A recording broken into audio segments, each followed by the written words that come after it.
Hello and welcome to the Stumble Across podcast. This is the podcast where I basically stumble across people online and invite them on for a chat, usually with me knowing very little about them, completely unprepared, completely unfiltered, and often leading to uncovering the best stories. Now, in today's episode, I stumble across Lane Rasberry, who professionally edits for Wikipedia. Lane first started editing articles in Wikipedia in 2004, just 3 years after the launch. I asked the obvious question, can anyone really edit anything on Wikipedia? And I find out more about the community of editors and what attracted Lane to the site in the first place. We also talk about internet harassment and how Lane has experienced this firsthand. Don't forget, if you like the podcast, please do subscribe and leave a rating and review. And let's get into today's episode. How do you do, Peter? Nice to stumble across you. My name is Lane Rasberry. Something unusual about me. I develop and coordinate management of LGBT community and LGBT content in Wikipedia. That blows my mind instantly. Because where do we start? Where do we start with Wikipedia? Wikipedia is one of those things where a lot of people either trust it or don't trust it, right? Sure. Right. So does it land on your hands to correct things?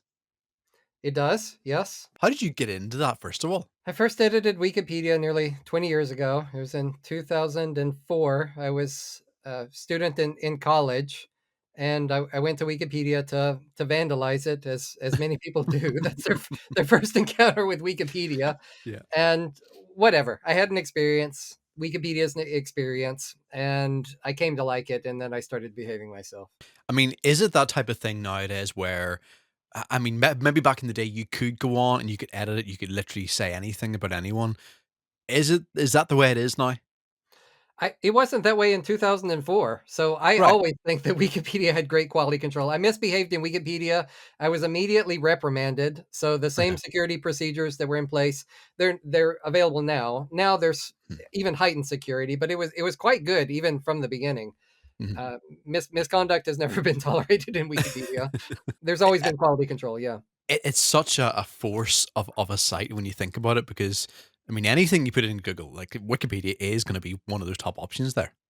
That's exactly what motivates me and what motivates a lot of people to contribute. Because if I just cared about publishing, I could do it on my own private website, say whatever I want, Mhm. and there would be the publication. But who would read that? Whereas if I post my content to Wikipedia, then people actually read. It's about community, Mhm. human connection, finding other people who care about this, even people who will challenge you and debate a topic. You find those in Wikipedia, you post something in, and if someone challenges you, that's a good feeling as well. So Mhm. this is Mhm. one of the things that gets people coming to Yeah. Wikipedia. Well, before we kind of talk about that side of it and what you've currently been doing, recently been doing, let's go back a bit. So, where did your interest in this begin? Was this something that you studied? It's not. No, Right. I didn't study communication. I didn't study media. Uh-huh. But we're living in a strange time. I would say every year is a strange year lately because people can just typical everyday people. You don't need a lot of money. You don't need a particular expertise. You can just say what's new in technology and get involved with some new thing that humans have never encountered before, and it's so fundamentally different from any other aspect of human society.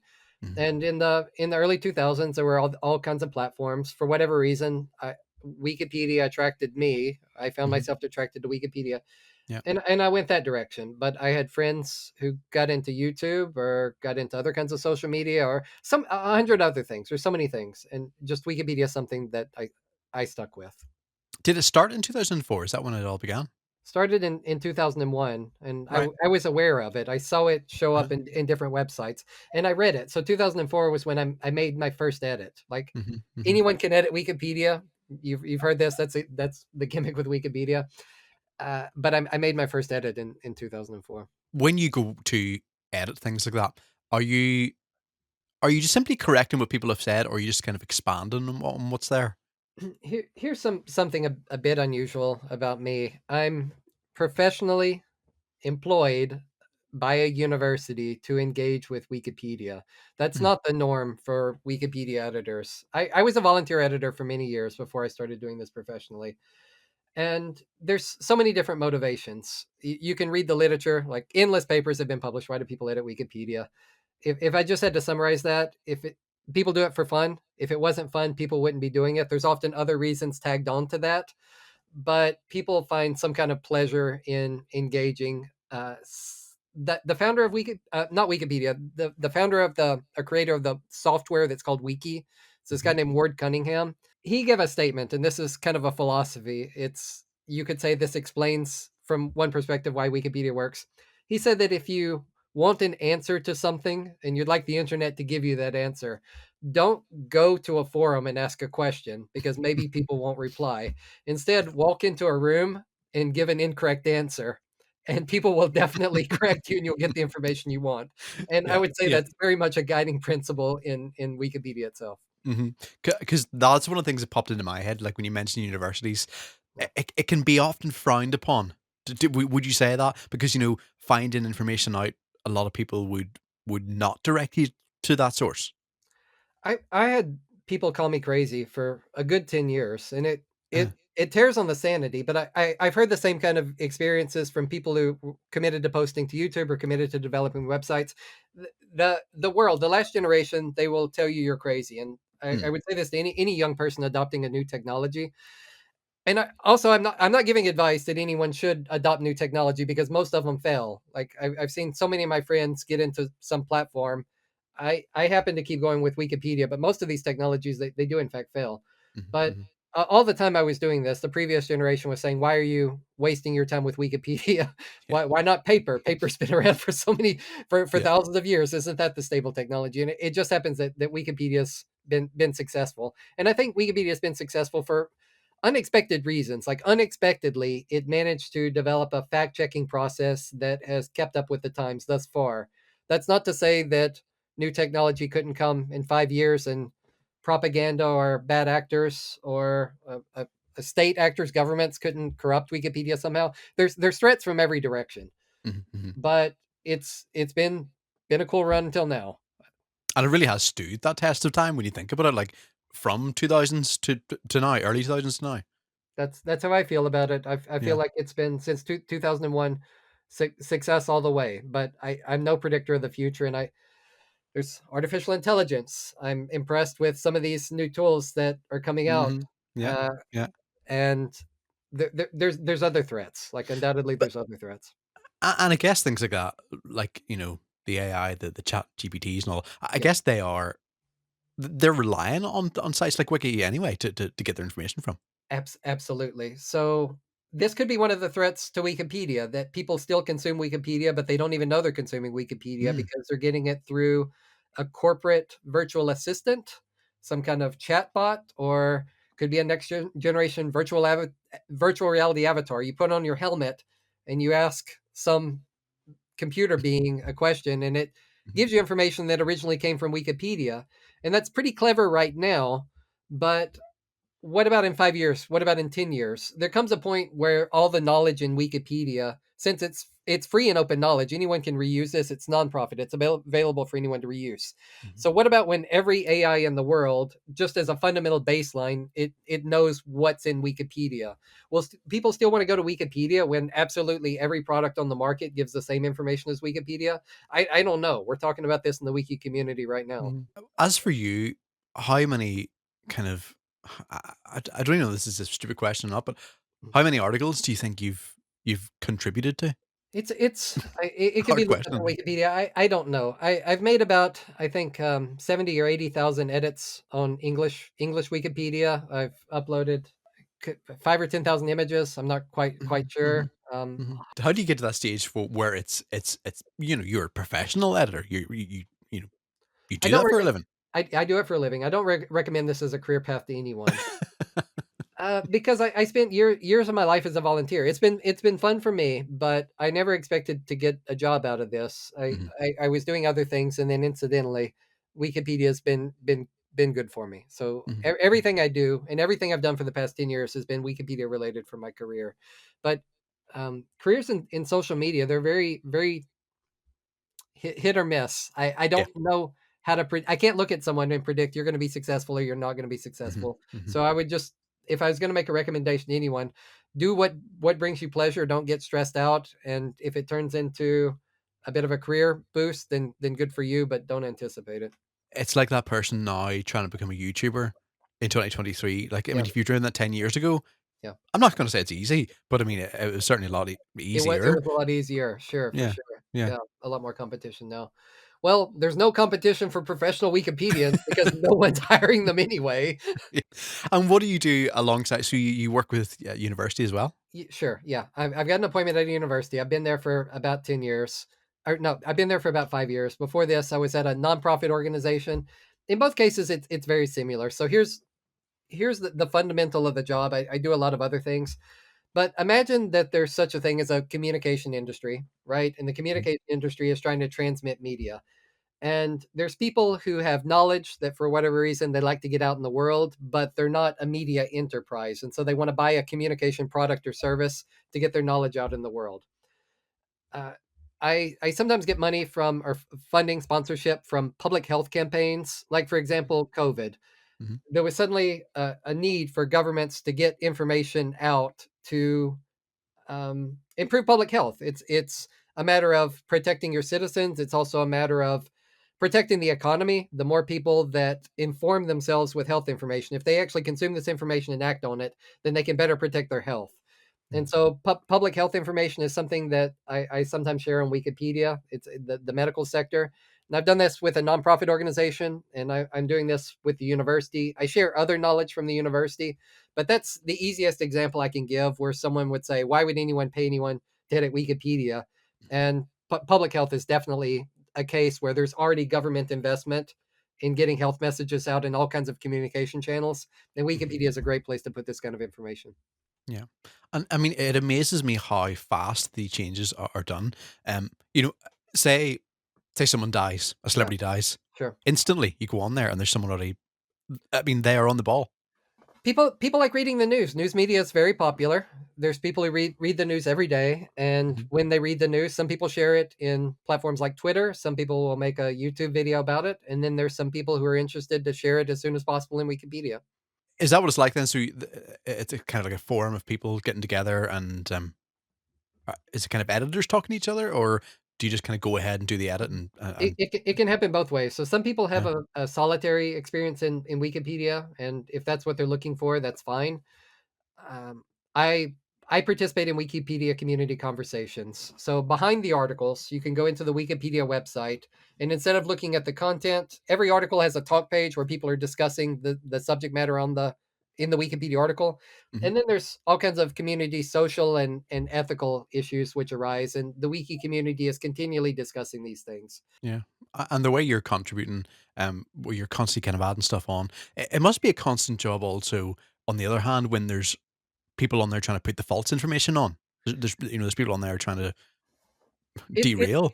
it's hard to even. I wish we had anthropologists. I wish we had sociologists come to Wikipedia and examine these community conversations. There's scarcely any journalists in the world who are covering Wikipedia community conversations, and very few academic scholars who are surveying what's happening in Wikipedia. But I think it merits study to Yeah, understand how do the norms come in Wikipedia when those norms manifest in Wikipedia articles, and then how does that go into the global discourse? There's a pipeline where decisions get made in Wikipedia, and then 10 million people read what's in Wikipedia, and that's what they begin to think about. because it would be amazing to see pages, how they've changed. Um, the way certain websites you can kind of almost backtrack and go back and see how it changed over the years. We keep every time someone edits a Wikipedia article, every single edit, even if it's vandalism, even if it's just a typo, you can pick a minute and a day anytime since the creation of any given Wikipedia article, and you can see what that Wikipedia article looked like at that time. And you can see somebody added this, then somebody contested it, they removed it, they went to the talk page and they were debating this source is reliable, this is propaganda, I don't believe this isn't a fair representation of the source. This Mhm. this plays out over and over again. And There's people who do experiments in artificial intelligence because Wikipedia is an open data set. It's accessible. People can analyze this. But I tell you, this hasn't been interpreted yet. We're just Yeah. scraping the surface of what's going on. It's just a flood, a fire hose of information and human interactivity. No one understands it. And I mean, for all that to be based on what is basically, a donation company, it's kind of working on the public donations. Yeah, almost all the money goes to something called the Wikimedia Foundation. Hmm. Almost all the money that they raise is small donations, like less than $25 American. There's community politics. There's governance as well. I just briefly, I advocate that more money of those donations would go to editors, and I would really like to see more of that money go to editors in lower and middle income countries. Uh, but it's hard to say you have to have this much software development. You need to keep the lights on. It's a significant amount of money, and the wiki community of editors, the creators, they'd like to have more say in it.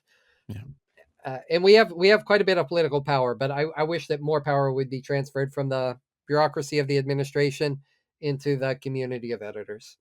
When I'm thinking of of the questions of Wikipedia, one of the ones is I have to ask, do you have your own page?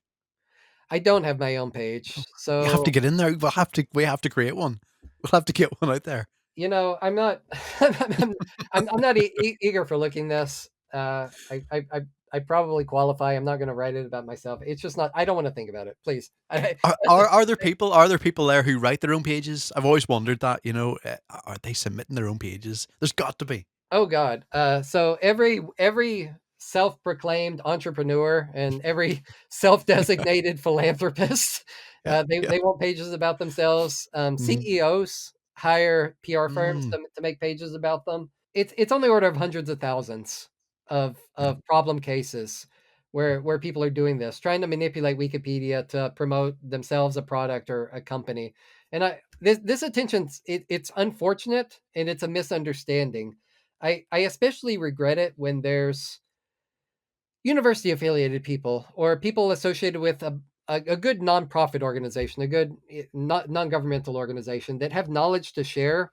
Mhm. And we would like those organizations to come to Wikipedia and edit the articles in their field of expertise and share their knowledge. But unfortunately, too many of them, the most that they can think to do is try to make a biography of their CEO. Yeah. And that's not what people want. People would really like Mhm. access to their expertise, not Yeah. a biography of some guy. Mhm. But you or anyone else can go into the Wikipedia community forums, the discussion forums. So this is on of course in the Wikipedia site there's community discussion forums. You click the edit button if you're lost. It doesn't matter where you are. Just click the edit button and say help. Someone's going to come help you. Say you want to talk to people, someone's going to come talk to you. Like it's so easy to access real humans in Wikipedia. And if you get in front of a human and tell them what you're interested in talking about, they're going to refer you. If you do this, you can talk to your heart's content about anything. There's so many people who are ready to engage in conversations and show you what are the ethical debates of the day of the week of the month of the year. You can do this on Wikipedia. You can go into there's Discord channels, there's Telegram groups, there's email lists, and I'll tell you the I don't have particular knowledge that you can't get from 10,000 other people. There's so many highly engaged people that can do this just as well as me. Mhm. Something Mhm. something unusual about me. Um, I'm a white American male, and if you put your head out to talk about Wikipedia, you're going to be the target of harassment. It's just like if you're on the internet, people are going to harass you, and I get a lot of harassment myself from strangers on the internet, and it's bothered me at different times in my life. It bothers everyone. So Mm. Wikipedians experience a lot of harassment Yeah. from a lot of different directions, and internet harassment's a thing. It's serious business. It really distracts people. So something unusual about me is I'm willing to come on shows like this and take the risk of having people contact my employer and say you should fire this guy. They don't know me. They don't know anything about me, but harassment exists on the internet. Mhm. It's often unfounded. Why do you think that is? Like, 'cause I mean, even you go through TikTok or you go through someone who's live in TikTok, Yeah. you can guarantee that 25% of that audience are going to be there just to Negative. harass. Negative. Yeah. I I I wish that there was a way to teach compassion on the internet and for people to get some awareness that if you hate doesn't improve anything. It doesn't advance the conversation. You're not accomplishing anything. We need civil discourse. There should be civility in society, and uh, right, undoubtedly, like I'm not necessarily proud of this, but if I wasn't born in a country with a certain gender and skin color, I wouldn't have access to resources and resilience to harassment as compared to somebody in other circumstances. Yeah. And I wish that, again, I wish that Wikimedia Foundation funding would go to support underrepresented groups more.